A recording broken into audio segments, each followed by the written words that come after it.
like a name for Chimera, sir. I say Chimera. No, it is Chimera. But that is the name of a lot of ships. There's a name. There is a ship called that. There's a ship by the name of that for the big United Colonies faction in Starfield called UC Chimera, Chimera, nice. Or whatever. I think there's a Chimera in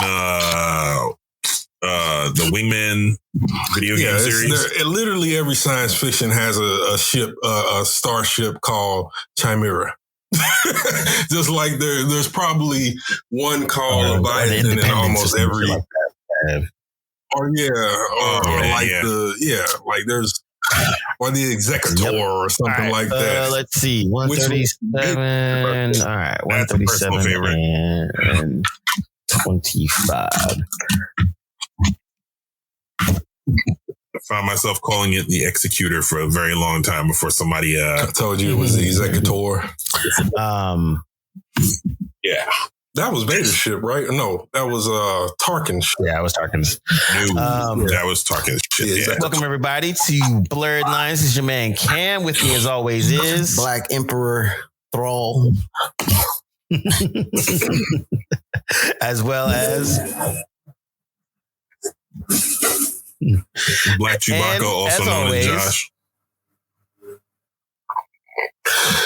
The man from the Middle West, the professor that teaches you all the rest. It's mad cryptic, yo. Pronounce. Yeah. Grandma. Yeah. Grandma. I like that. Shimmer up. And we are back discussing Ahsoka. It just wrapped. It was 8 episodes, Disney Plus. And you know what? Before we get to the things that we liked about it, let's flip it a little bit. And what do you guys think? Here we are now. This is our 4th Star Wars show. Are we at 4 now? 5? Oh no, it's way more than that. 4 or 5. We got Ahsoka, Mando, Boba Fett. What's the one? Andor. Obi-Wan. Damn, Obi-Wan, 5. Tales of the Jedi. Because I'm including the animated ones. We include animation. Vision. Yeah. Vision. Everything that they released in now. Disney Plus Damn. era. Okay, so this is the 7th Star Wars show in the dreaded Skywalker universe. I'd say universe. I didn't want to say that. We're not including Bad Batch and other stuff. Oh, Bad Batch. All right, that's 8. Bad Batch. That's 8. Anyway, it's a lot. Oh wow, yeah. Yeah, I think including the animated, it's you're more right. than 4. So this is probably the 8th or 9th Star Wars show. Yeah. Beyond fatigue and whatnot. Filoni got to helm this one top to bottom. This is kind of interesting because he's always been in the background doing stuff. And Ahsoka is his character. He created it. It's one of his like children, if you want to put it this way. So it's a pretty big deal that he got to be the showrunner and the writer of it. And he brought in some pretty good directors. Now, do you think Filoni did a good job with Ahsoka? Yeah, it was okay. Yes. Outright, yes. I think yes, but not without flaws. So for the flaws, yes. Let's go. That's what I was like. Instead of making this a fan service, let's go for the flaws first. For me, I thought we talked a little bit before where it felt more of a Rebels continuation series, not an Ahsoka show. And I think that was more because there's some interesting plot stuff, but the character development was kind of. Yeah, if you could.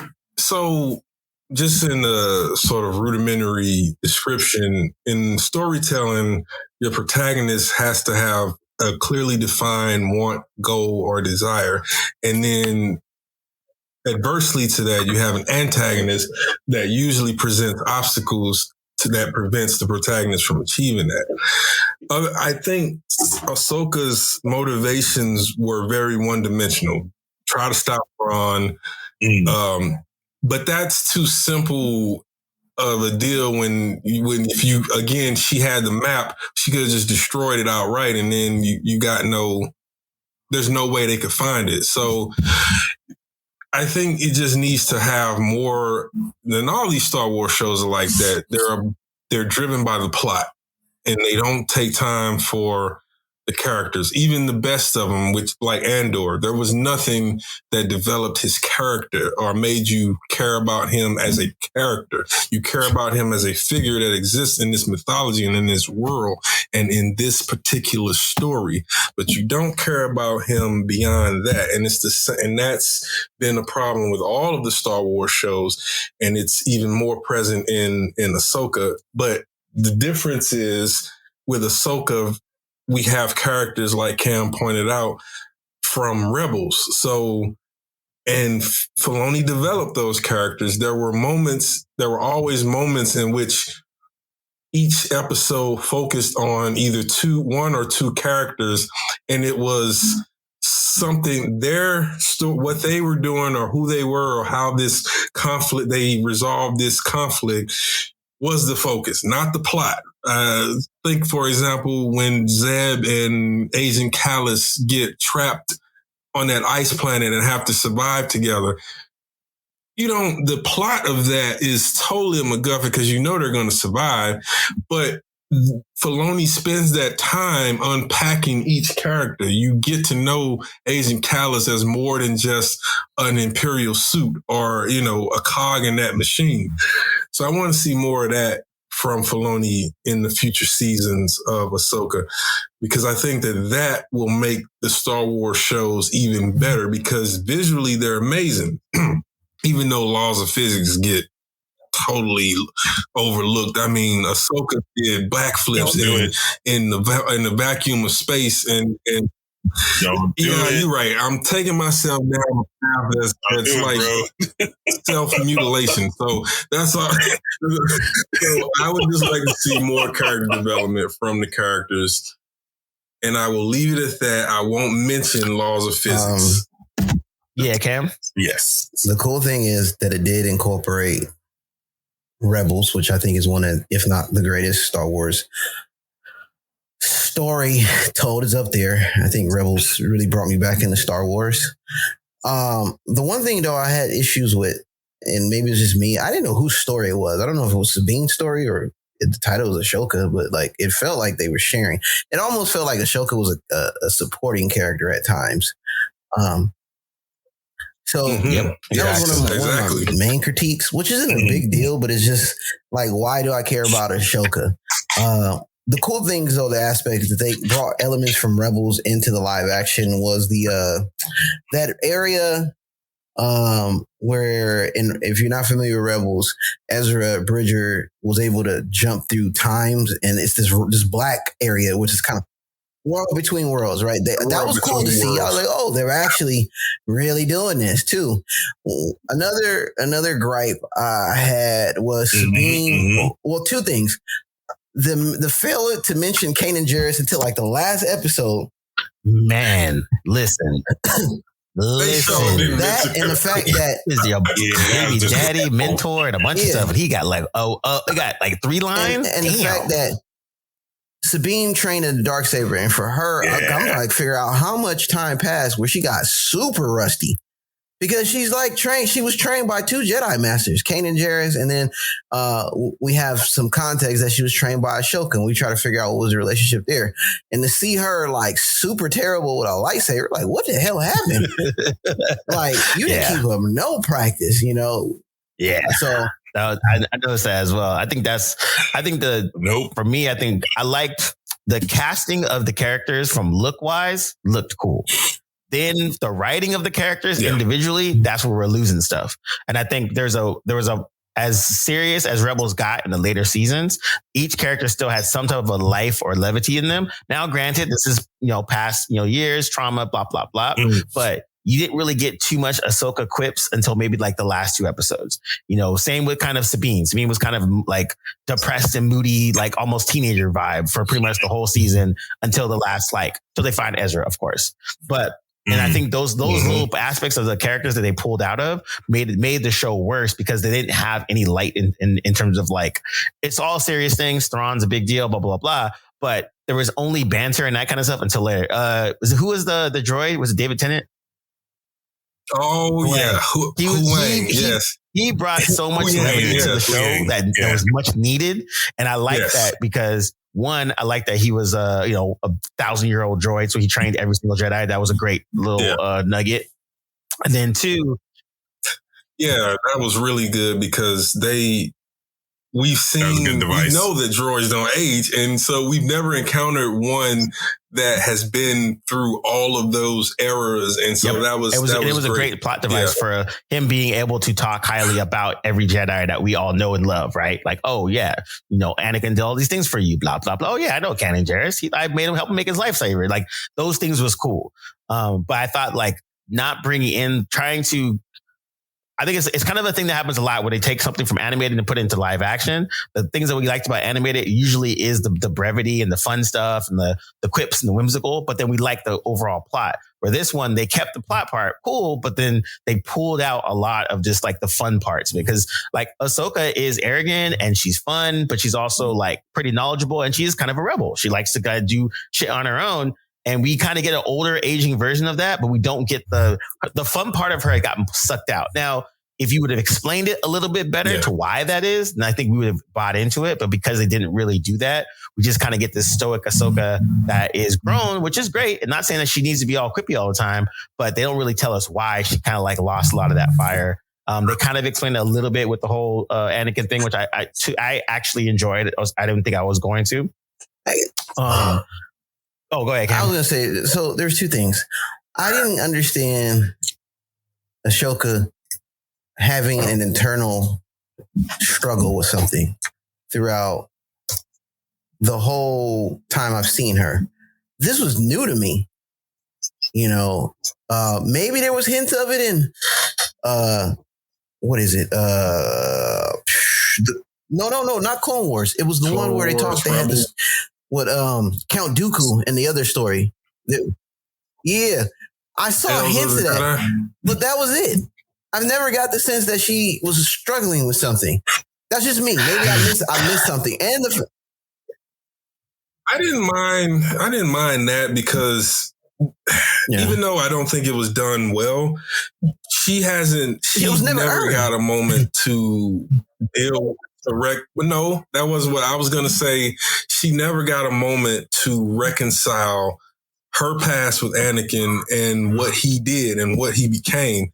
And I thought at the very least, even though, again, I'll admit it's underbaked, Filoni tried to show us what the impression that Anakin left on her. But again, because we don't get it in a way that is character focused, it's more about what the plot needed to have that moment, so it's there. But if the plot didn't need to have that moment, it probably wouldn't have been there. And it goes back to what you're saying, which is her inner conflict and what her inner desires are not clearly defined. We know she's not technically looking to save Ezra. She's just trying to stop Thrawn. Yeah.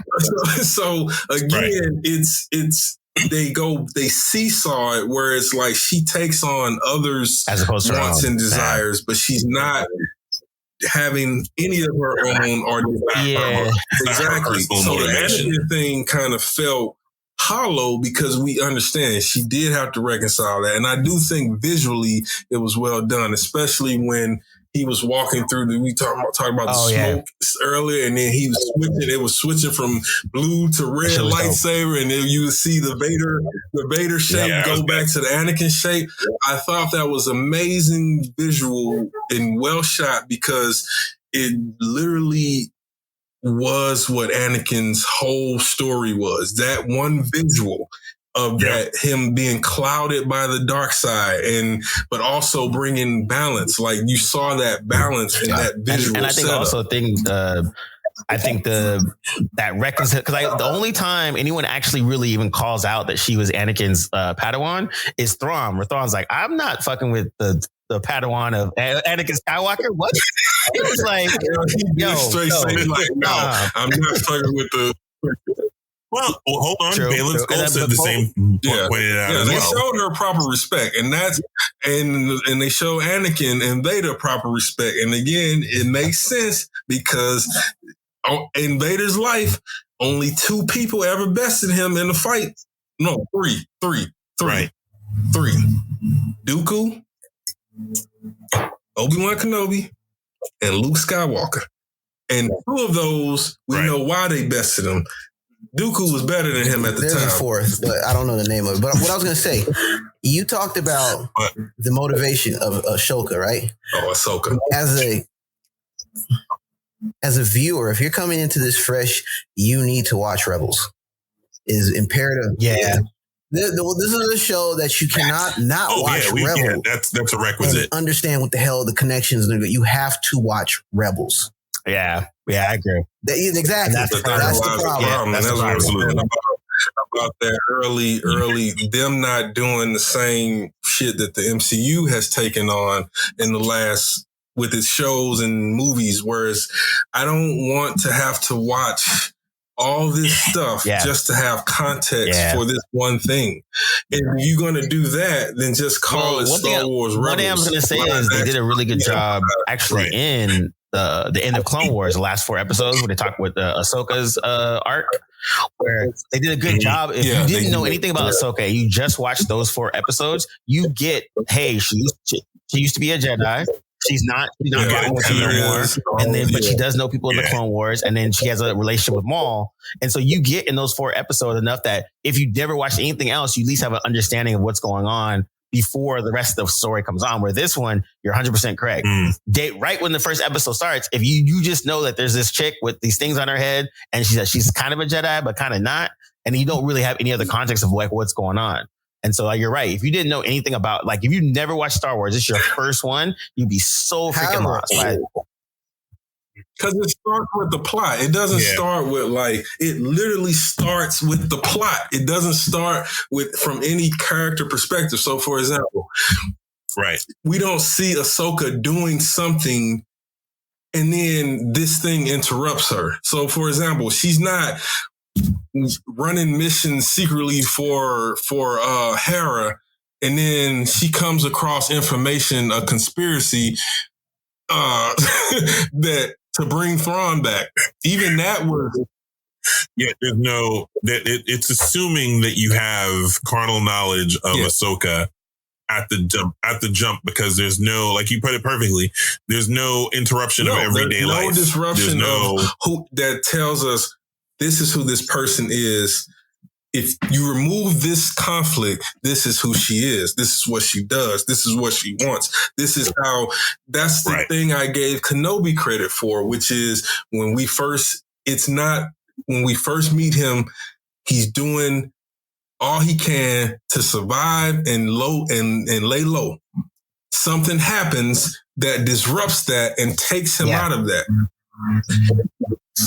And so for the listeners, that is what D'Angelo and I are talking about are tenets of the hero's journey, which is sort of the tent pole for pretty much every story you can think of. So think about it in terms, think about the what we were talking about in terms of every movie or television show you've ever seen. Everyday life is happening. Everything's cool. And then all of a sudden, everyday life gets interrupted. I will say this too. And the hero's journey begins. The problem we have with this is is bittersweet because the material you have to go watch is actually really good. Yes, that's true. Yeah. And that establishes the hero's journey. And I would say that's why I was a little disappointed for Filoni because he does it really well and he's done it multiple times. Now translating it into live action, you can see there's a little bit of stumbles. And so the studio, the network gets more involved, or Disney probably got more involved with live action because again, animated is treated as so. It's just animated. I know it could be the most successful thing, but it's animated. But now we're dealing with live action, and I guarantee his scripts were probably hold on, I got this idea. There's like these turtles that are like a little group, and then they're a little small, and they've been hanging out with Ezra. This will be a great toy. Oh yeah, again, yep. That's exactly what they had to do. Something that would sell a bunch of stuff out. And as I was watching that, I was thinking to myself, this fulfills the whole George Lucas you gotta do stuff for the kids mandate.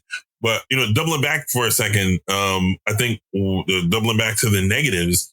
One of the things that jumped out to me about Rosario Dawson's performance is her lightsaber skills weren't, and so there's a story behind that. I don't think it's just she's bad at it. But I don't think she's as fluid as she could have been because by her own, I saw an interview with her, and by her own admission, she's having to hold about 3 sets of choreography in her head all at the same time. The one that she's doing for camera, the one that she's about to do, and the one after that. Like she's holding multiple sets of choreography in her head. So I guarantee it's probably really difficult to sort of home in on any one routine and do it fluidly the way that she probably just need could. To be, in that case, more strategic about her lightsaber use, because she did whip those lightsabers out a lot in the first. I mean, like literally every scene, almost every scene she was in, she was handling them lightsabers, and I could see it coming to a point where she was probably, like you said, she's got all these things in her head, and she's having to do it multiple times and in multiple episodes. If this was Snips, I mean, Ahsoka under Vader, I can understand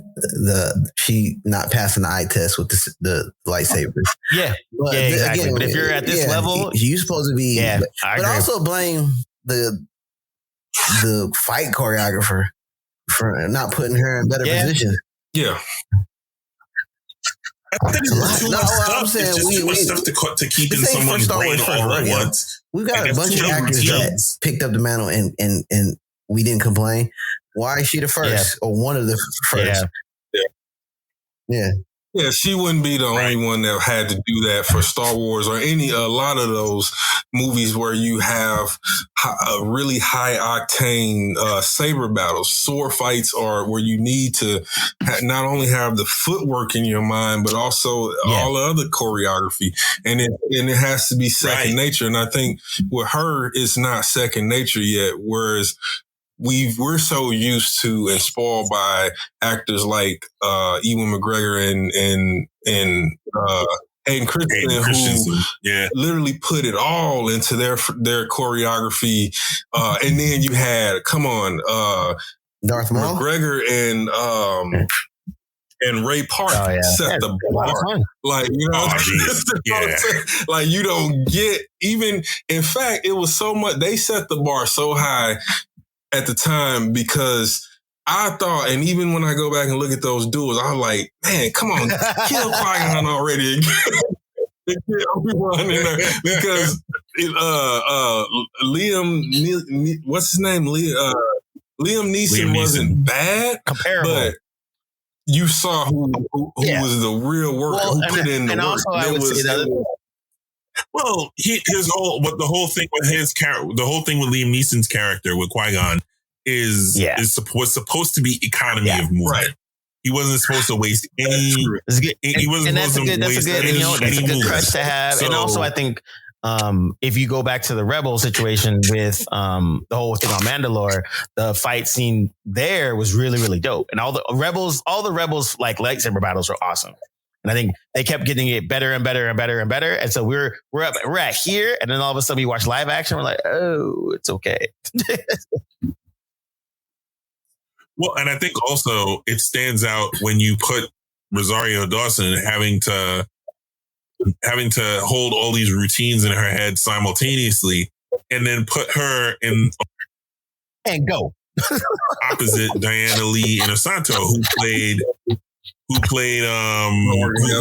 Morgan Elsbeth. She is a practiced and accomplished martial artist and swordswoman.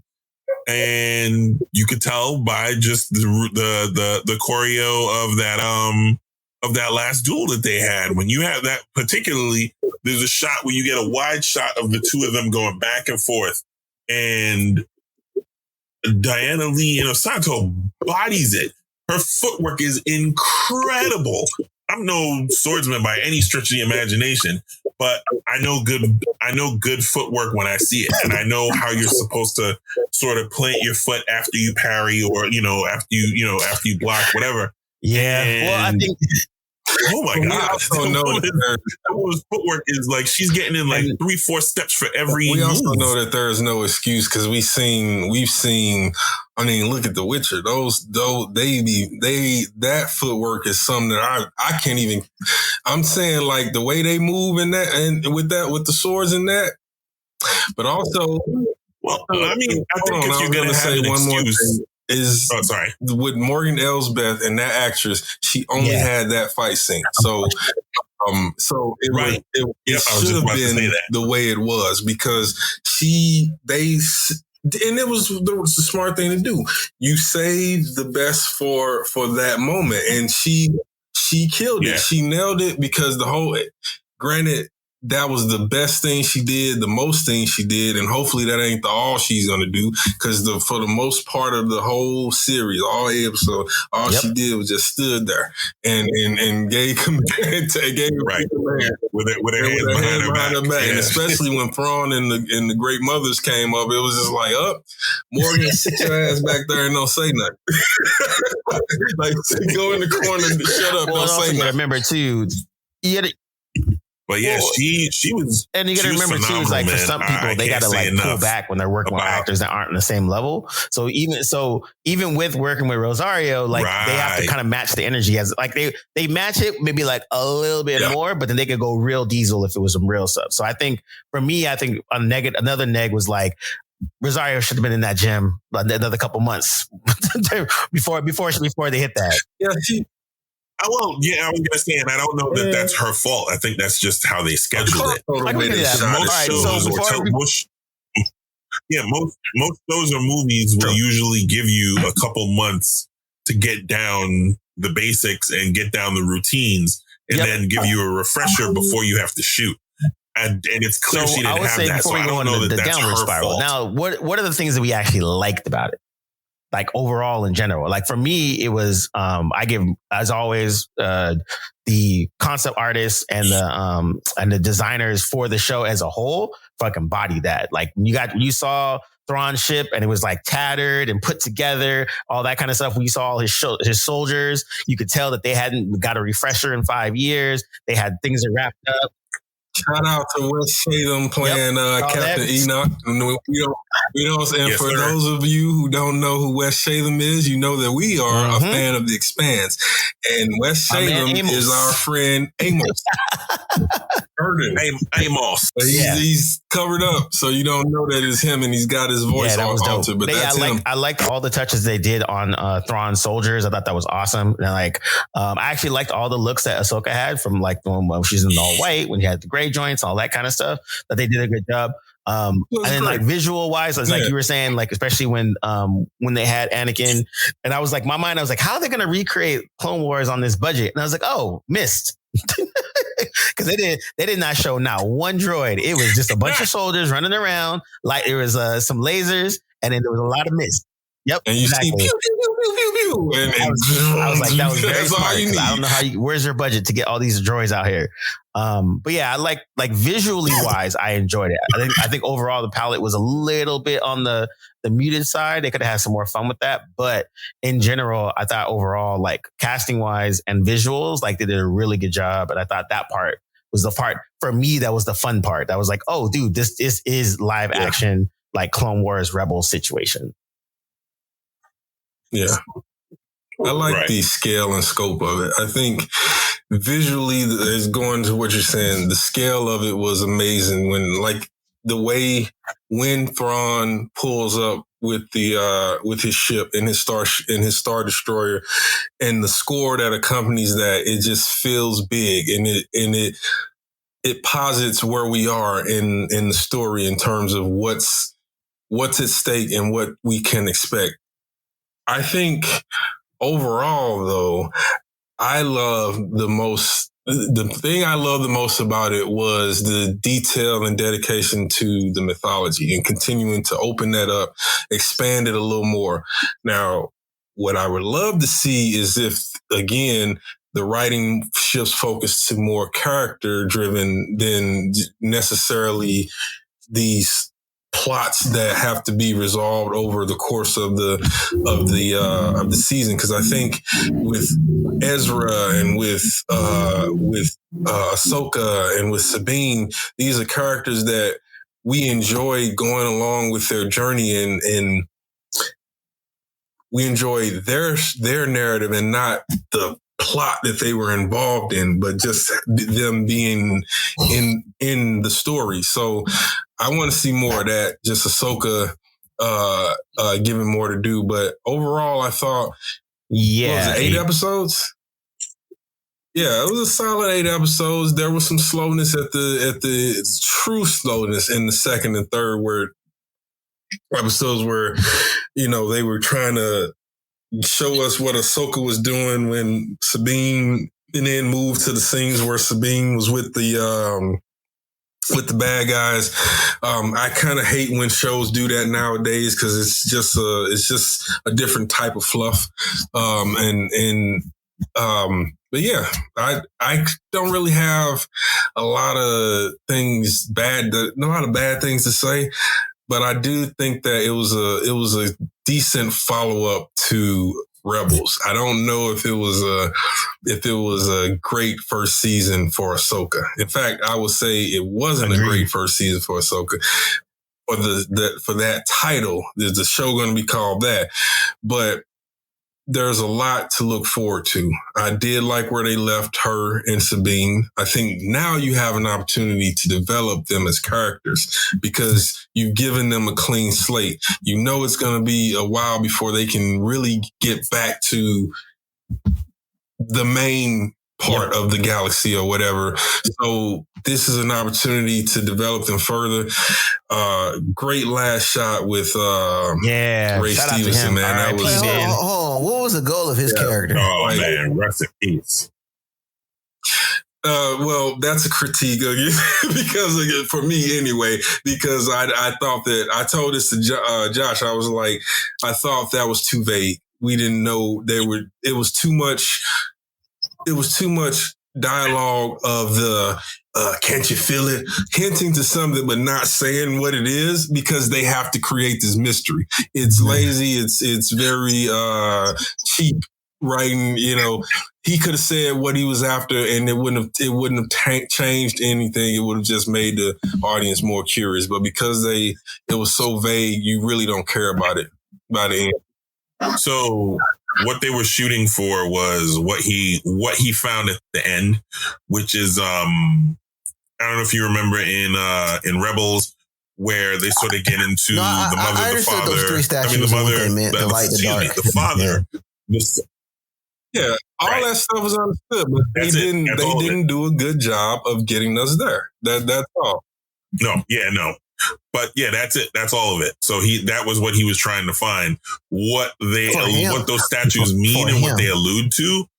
I mean, if I had to, I'm forced to guess because they don't. Oh, for him, yeah, no idea. I mean, he's clearly trying to access the origin of primordial power. Yeah, because they were supposedly the Force. They were supposed to be the first to wield the Force, to discover and wield so much so that they became gods over time, or people turn them into gods, but they actually exist or deities or whatever. Deities now, because apparently the one there, I've been reading theories that the one that he's mainly after is Mother Mortis. Apparently, that's the one that the witch, the Night Sisters are fleeing.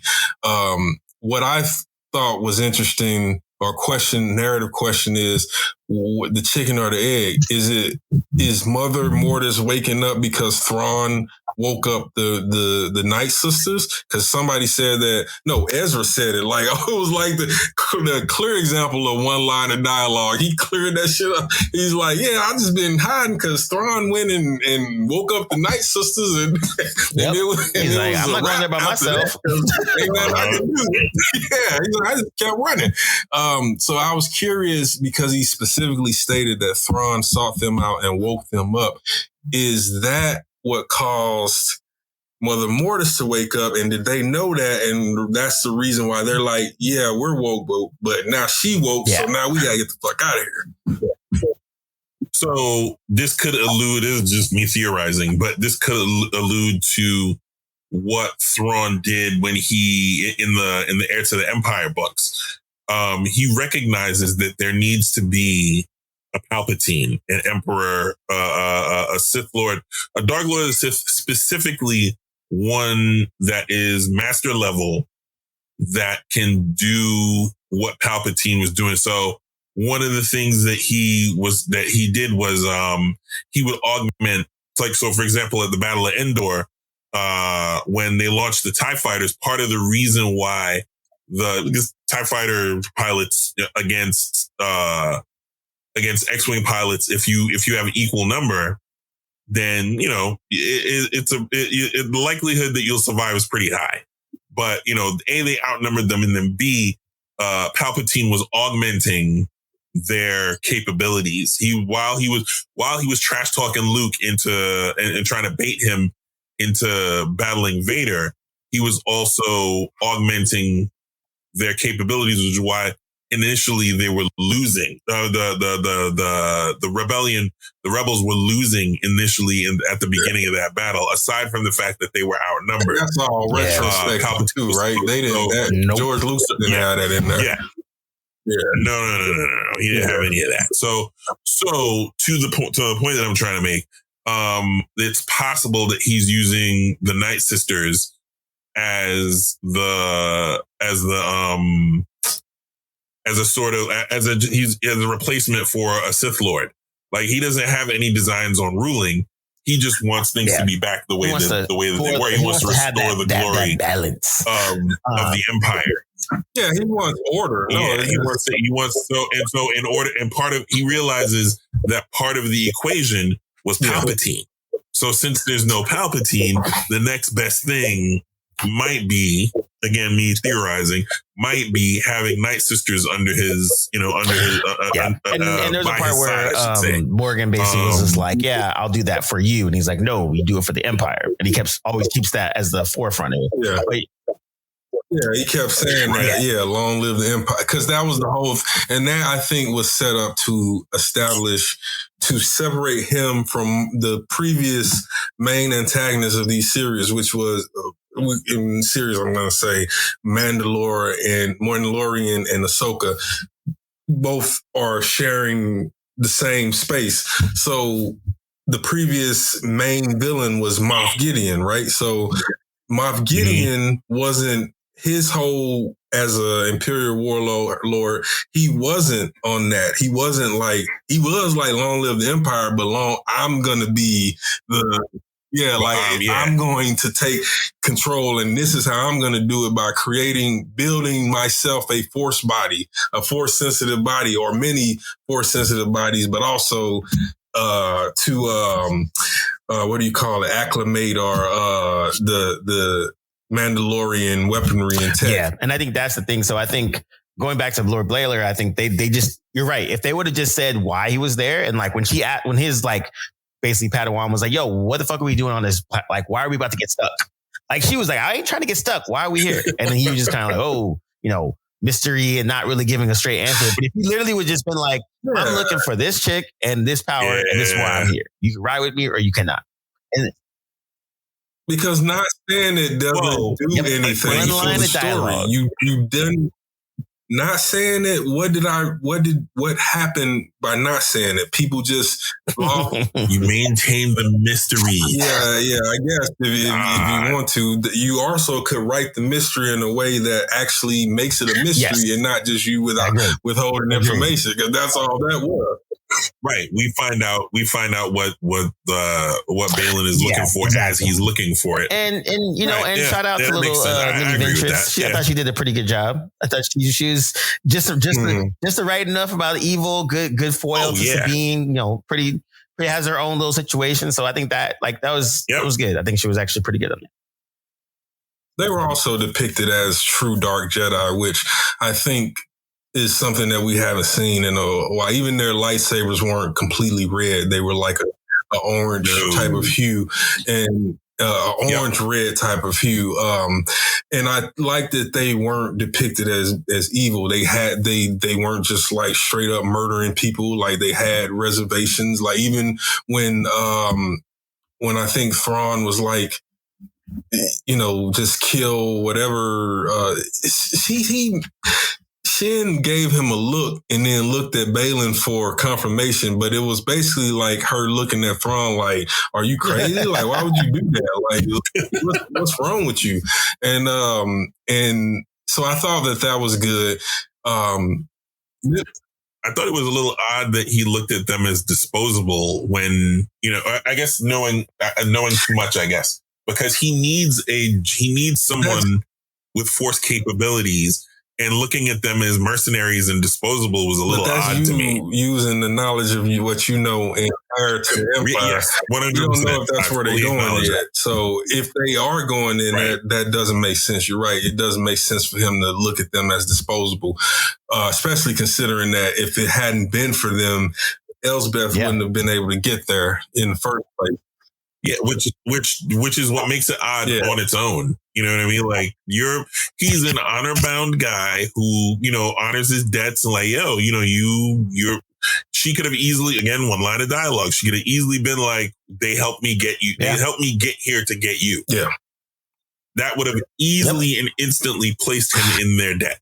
I mean, I didn't understand why Thrawn took that position. He said it. He said our main goal is to get the fuck out of this galaxy.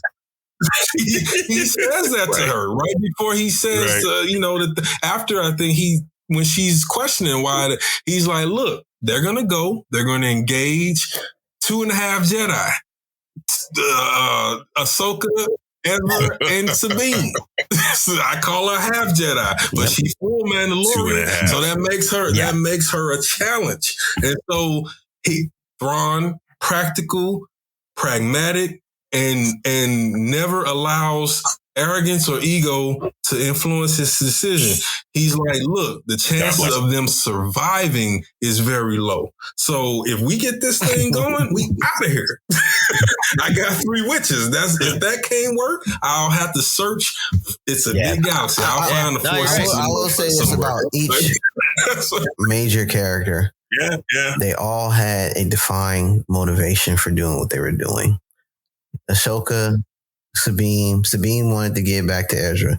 Ahsoka wanted to prevent Thrawn. Thrawn wanted to get off the rock. The witches had their agenda. You know what I'm saying? Nobody was aligned on the same thing. We saw that clear as day. We saw that aligned. Nobody was on the same page. The turtle people were trying to the witch was like, what did she say for something? And he said for the Empire. That told her right there. She was like, oh.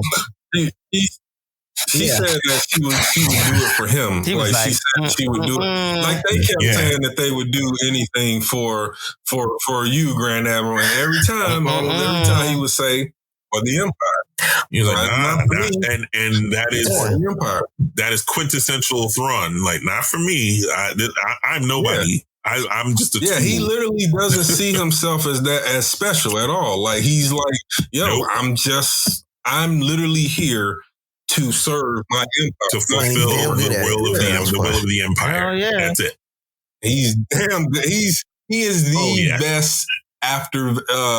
Not even after. He's better than Vader in terms of strategy. Yeah. Yes. 100%. Vader's just, I mean, physically nobody messing with Vader, but but he wasn't the smartest. But Thrawn is. Well, yeah, but Vader was an emotional cripple at the end of the day. Vader was a man child that never grew up. Vader out here being a little bitch. Vader was a man.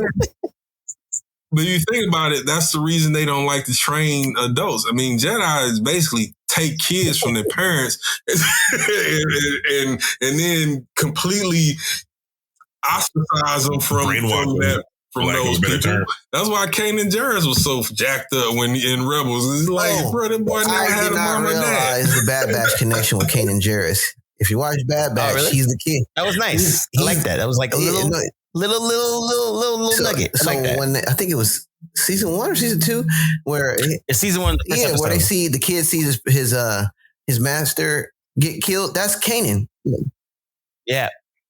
Oh yeah, I didn't put that together at first, and he ends up running away. Yep. Yeah, I didn't put that together at first either until after I saw Rebels, and then I was like, "Oh snap!" That because they called him Taylor. And so I read something earlier today where somebody drew the line of Kanan being Ezra's master, the master that you saw get killed. I forget her name.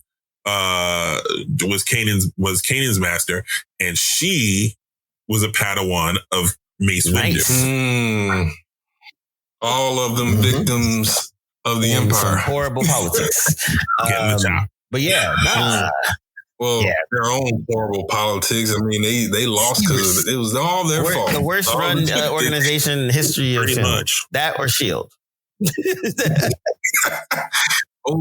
That's the MCU S.H.I.E.L.D. definitely is a contender. That's a hot contender right topic, there. Actually. Who's more incompetent, S.H.I.E.L.D. or the Jedi Council? Wow, that's a good one. That's a good fun one. And then, for just to tease something, we should evaluate the trilogies of the MCU because we got a few now. I just recently rewatched the Captain America trilogy and the Iron Man trilogy, and I got my rankings. We'll table that for the next one. So I would say I think overall we all have the kind of like we enjoyed Ahsoka, but then at the same time pulling out all of our fanboy service. The story elements of, less character driven and more plot, movement is what kind of like hampered it, I think, overall. And it felt good. I enjoyed watching it. I didn't feel like it was a waste of time, but but then again, with our critical eye, it was definitely an extended Rebel season, not an Ahsoka show. And I think that's the part where if they would have called it Rebels, I think we'd be like, oh, okay, this is kind of cool. I wish I would have gave Ahsoka a little bit more to do, blah, blah, blah. But then if this was literally an Ahsoka show, then we could have just had this been an animated joint and let her wild out. I agree. And then we wouldn't have had to complain about Rosario Dawson's choreography, but I'm thinking they'll get better. I think, honestly, I was saying this to Josh, I think it makes sense the way Filoni got it set up because the next season is going to be The Mandalorian. And I guarantee you, Thrawn and Ezra are going to appear in that season. They already name dropped Thrawn last season of The Mandalorian. And now it just makes sense. And also, shout out to Mary Elizabeth. Winstead? Is it Winstead or Obi-Wan's wifey? Winstead, yeah. Mrs. McGregor. Obi-Wan's wifey. Mrs. McGregor to you, sir. Her and Ewan are like Star Wars favorites now. Yep. Basically. Exactly. But yeah, man, I think overall I'm glad it happened. I felt better at the end of this than I did with Boba Fett or Obi-Wan. So that puts it above that. It's like Boba Fett, I was just like, ugh. Haven't watched don't need to. And I'm never going to watch it. Nope. You can watch the first episode and the last two. You don't need to talk about that again. I'm not watching those. I've always, I've told you guys, I've never saw the big deal in Boba Fett. The character, I never saw the big deal. Yeah, he captured Han, but he had help. If it wasn't for Vader, would he have actually caught Han? So that's all I'm saying. But his dad was more impressive than me. That's all I'm saying. Django was Yes, thank you. He's an overrated character. Django actually did things that left a legacy. Like Boba Fett, you caught Han, but Vader helped. Boba felt like the bounty hunter that turned Muslim after his stay in the mouth of a Sarlacc. Cool, bro. He wasn't ruthless at all. I was hoping for some ruthlessness. Yeah, and then I would say for Obi-Wan, besides Black Inquisitor and Vader, it was just kind of like, meh. Yeah. Oh, that was real. I liked it. It was good. I mean, the end was great, but what was the end? How did it end? It fell short. The end could have been great. Let me rephrase that. The end could have been phenomenal if not for him Kenobi actually letting Vader go when he had him dead to rights. Yeah, at that point, there's no reason he didn't just off him. Like that thing is far from the kid you raised. And if I'm not mistaken, he just drug you through molten hot whatever. So, at that point, I took his head off. That's all I'm saying. It's done him already. With Luke or Leia, you ain't gonna see them. We don't deal with logic in Star Wars in the same sentence. No. Yeah. I mean, the way Obi-Wan let Vader go, it reminds me of another hero named Batman that constantly lets Joker away every time he catches him. Oh, I knew you was going to. I knew you was going to. That's a vibe. Watch your mouth. Yes, it is. Yes. That's the heated part, and that's the one where my background in the back, you're going to see all Batman figures and all Batman comic books. Watch your mouth. All of it. Just so Cam on screen, as soon as I open it, he going to have that. Remember in Pet Detective, when Nature calls, he was in that room, all of dead taxi drivers. That's the reaction Cam gonna have when you see all the Batman stuff. Go ahead and save 1 million lives. Throw a Joker in the sun. Anyways. Everybody, thanks for listening to us rant about Ahsoka, aka Rebel season 5 or 6. We still love Rosario Dawson and everybody 100%. Involved on that show, and also we still look forward to what they're gonna do 100%. The next season. Oh, definitely. It's on site if I ever see Rosario Dawson again. And with that, let's do it. All right, and this is Blerdlines, and we are out. Peace.